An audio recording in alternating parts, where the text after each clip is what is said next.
Your name is Eridan Ampora.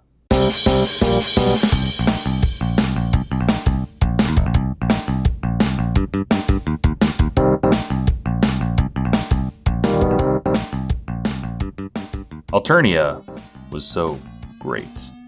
A perfect system, in your opinion. You got to live in a big house with servants and luxuries while canoodling with the heiress of your species. The privilege of being on top. The seas were open and you were unbound. Freedom purchased on the backs of your lessers. Life rendered but a game. Like the games of Flarp you used to play with Vriska and Pfeffery. In contrast, the meteor sucks. 10 trolls who should rightfully be licking your boots treat you like you're a scumbag. You don't know why they're so pissed off. It's not like you've ever been shown how else to treat these people. This is the way things have been since before you were born. It's all so hopeless, these people and their petty little problems. Everyone is gonna die anyway. There's no more heap to be on top of. Still, you're not some helpless, pampered upper-crust dandy. You're a royal blood trained to be the best of the best. Not like her, the abdicating heiress. You have several axes to grind today, and you decide to begin with her. So, I hear you're cuddling with low bloods. Ugh. I knew you were gonna be so weird about this. I'm hanging out with Solix because he's sweet and he's nice and I like him. I don't owe greasy little slime balls like you anything, Eridan. See, you say that, but you do. You're the heiress, Thef. You owe your subjects your very life. It's not a hard job. There are only 11 subjects left. Should leave you plenty of time to cavort with shitbloods. Don't call Solix a shitblood. I'll call him whatever I want. He's a big boy. He can fight his own battles. Not like I'm talking behind his back. What the fuck do you want from me? I want you to take charge. Lead us into the fight with the demon. Karkat says fighting the demon is a bad idea. Right now, I'm working on another big project that you wouldn't understand. So there! Ugh, fine. I knew you'd say that. In fact, I was ready for it. If you don't take responsibility for your race, I will. Fine, asshole! Do it somewhere else and leave us alone! Ugh! Call me an asshole. At least I'm doing something other than moping around being some low-blood battery boy's son. First axe officially ground. You assumed Pfeffery would be chicken shit about taking charge, but you never expected it to get this bad. Talking to those humans did something to her brain. Your next order of business is with another unruly woman. Presently, you're striding through the meteor's myriad halls, your cape swishing behind you. You open a gray door into a large ectobiology lab, striding self-importantly across the tile toward the sharp horns of Kanaya Mariam. You have a few ounces of remaining respect for Kanaya, someone who seems at least concerned with your species as a whole, unlike the rest of these gray-skinned cowards. Mariam, you say from across the room, making Kanaya jump slightly. You got the stuff? She says uncertainly. Yes, I've created a replica of the human Rosalon super wands. They seem to be imbued with the same powers as demonstrated by her. It was a trivial matter recreating them with the ectobiological equipment in here. Give them to me. You cut her off, holding out your hand, your various gold rings jingling. Kanaya cringes at you, no doubt due to your intimidating stature. Kanaya hands you the wands and you turn them over in your hand. You can feel the power that's inside with a prickle on the back of your neck. Are these really being used by a human? It seems impossible that a mere alien would be able to handle them. Using them is simple. Kanaya begins speaking, but before she can finish, you take aim at a vat in the middle of the room, a clear tube the size of a freight scuttle buggy. Your elbow shoots back from the recoil as black light jets from the wand tip and makes impact with the tube, shattering cleanly into atoms. You and Kanaya are both silent. Kanaya, covering her head from the raining glass, makes a noise of what you assume to be reverent awe. It sounds just like a groan in her throat. I suppose you have a grasp on them, she mumbles, surely lowering her voice in recognition of your powers. May I ask what you intend to use the wands for? I assume not knitting. I am going to do battle with the demon, you say regally. Vriska's on board too, just like old times. It'll be Wriggler's play. Kanaya doesn't respond, giving you a long look. She seems to consider saying something, but rethinks it, shaking her head. You are glad she respects you enough to not protest. Do you have the other item I need? You ask. I do, She says with a pinch of hesitation. I've had it in a secure place for some time now. I don't think it would be wise to move it, so I didn't bring it with me. Okay, you say, sliding the wands into your front pocket. There's a slow silence. You don't really know each other that well, and neither of you are entirely sure of the other. Humans are lucky. Kanaya says, leaning on one of the ectobiology apparatuses. The rose tells me they reproduce bisexually. All they need to make more humans are two humans of opposite sex. Primitive, you reply. Our reproduction is more noble and intricate. Perhaps. It strikes me as more intricate than noble. The mother grub provides, of course, but mother grubs are famously finicky creatures. We need a mother grub to lay more eggs, you say bluntly. If you can raise a new mother grub, we will be able to build a new troll race once we reach our new universe. Can you do it? I only have one chance, Says Kanaya simply. When my Lucis died, I harvested from her corpse an egg that will grow into a new mother grub, the matriorb. Back home, more matriorbs would be able to be harvested, but I have just the single one. You bite your upper lip with your bottom teeth in thought. You let the facade of a nobleman slip in front of this jade blood, running your hands through your hair. I hope you can, you say with an earnestness that surprises you. You place a ringed hand on Kanaya's shoulder, who raises her eyebrow. In spite of the awkwardness, you continue, as if you can't stop saying what needs to be said. I want us to live on.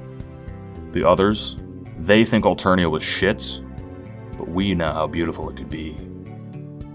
You see understanding on Kanaya's face. I remember, Kanaya says wistfully. You think a woman this young shouldn't look so nostalgic for something so long gone. You recognize that heartache. On this meteor, where everything is stripped away, all you can think to do is move forward. You're a hopeless wreck, but some spark in you can't let go of the thought that someday you might see your race flourish again. Alternia was brutal and terrible, but it was your home. It was destroyed by meteors. Why does everyone else pretend that beauty is gone? The beauty starts with you raising that matriorb into a mother for our species. You clear your throat, squaring your shoulders, and your facade resumes. So don't fuck it up. Very well. I must bid you goodbye for now, Eridan. I have to go cut off Tavros' legs. You squint in private confusion as Kanaya strides past you. You're stuck with how Alternian she is, austere and hard of will. The future of your species is in good hands. If only she wasn't stuck on that human bitch. You remember Alternia with an ache in your chest. You remember its dark skies and its beautiful murky oceans. You remember the salt spray of water on your fins as you and Pfeffery hunted Lucy to feed her mother. It's gone now. Something you force yourself to remember whenever you're feeling wistful. You hope Kanaya can do it. Even if you never see those same dark skies or those same oceans, you know Alternia can live again. Through you. You are no longer Eridan Ampera in the present on the meteor. You are now Eridan Ampera in the past on Alternia. So that's it, you say, crossing your arms. Sorry, Says Vriska's Circuit, leaning on the wall, shrugging. I'm breaking up with you. Troll romance is a funny thing. You'd have to ask Nepeta to understand the intricacies, but as you comprehend it, there are two kinds of feelings that lead to romance. Love, the more pleasant, and hate, the more mysterious and compelling. You've felt love before, mostly for your partner in Lussus hunting and fellow royal Pfeffery, but the love she gives in return isn't as romantic as you'd like. Functionally speaking, this means she won't fucking kiss you. You've had flings with other Sea Dwellers in your youth, and breakups of the loving variety tended to be messy, the love feelings inverting once the relationship is over into bitter animosity and hatred. Your love exes now all hate your guts. You even had one of them killed. Hate feelings, on the other claw, are different. When hatred of someone is so passionate that you find yourself attracted to them, passions spark in a different way. When love fades, hate reigns, but when hate fades, all that's left is respect. With Vriska's circuit, your hatred always burned purely. She was part of a FLARP team with some mid-blood lawyer, their efforts besting your own even though by blood right you should wipe the floor with them. More than once, Vriska rode up on a ship, stole the loot from your ship, then made off into the night. Your blood runs purple, hers runs blue. It isn't right. The wrongness of it stuck with your head, and a hate ship was born. Such a recurring frustration was sure to lead to hate feelings, mutual despisal that led to the sweetest of things, kismissitude. For sweeps, you and Vriska fought this rivalry across the seas, but now, with Vriska's somber words, it's over. As love feelings seem to ferment into hatred, you find the opposite is true with Vriska. You've hated her for so long, and now the hatred is melting away, leaving only that promised mutual respect that stings like sweet carbonation in the soul. As Vriska dumps you, you feel relief. Why? You ask simply. Vriska sighs. The whole Tavros thing. She says vaguely. You scoff. Tavros thing. You don't know Tavros. He's an even lower blood than Vriska is, a rung on the proverbial ladder not worth your consideration. So you crippled some shitblood, you say reasonably. So what? You kill their kind all the time to feed your Lucis. Vriska shrugs. You can feel her willpower fading. You can't pretend to know how she feels. I get it, you admit. Sometimes a low blood comes along and reminds you that they're people just like us. Someone makes you realize that it hurts to hurt them. Vriska looks at you, seeming surprised. You're surprised that you're admitting to this too. You place a hand on her shoulder. You have to keep those feelings locked up, you say solemnly. The deed is done. You can't afford to be sorry in a world like this, in a universe like this. The murky waters below shift and roil, and you can tell Vriska's think pan is just as turbulent. You remember being that doubtful as a younger troll? No longer. Lock up the feelings. Vriska repeats. Yeah. The yeah, she says, hangs in the air. Neither of you believe it. You are no longer Eridan in the past. You are once again Eridan on the meteor in the present. You're roused from your melancholic remembrances by a buzz from your phone. You slide it out to check it. What you see makes you squint. Of all people, it's Gamzee. You and the blue guy. You're dead fucking meat, boy! You brought all the hate here from that steaming shitball we came from! Okay? Listen, I get that I'm hot shit, but I'm not looking for a cosmesis right now. I'm still getting over me and Vriska breaking up. That's not what I'm talking about, you sick web-necked freak! Oh, maybe if you keep playing coy, I could see my way clear to a fling. But I got bigger fish to fry, bud. That was weird. Still, it gives you pause. Gamzee was always a loose cannon. In the same way a lit stick of dynamite in a fine glassware shop was a mild inconvenience. Then again, he's a hopeless addict. Emperor. From behind you, there is a nasally yet authoritative voice. You turn slowly, allowing your cape to trail, giving you a mysterious silhouette against the darkness of the meteor's hallways. It's Solix. Of course it is.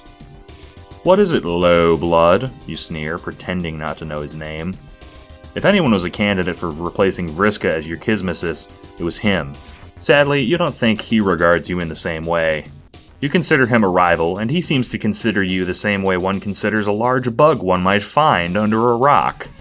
Being patronized by a gold blood makes your own noble violet blood boil. Heard you and Thurkit are working on some moronic plan to fuck us all over. Solix says.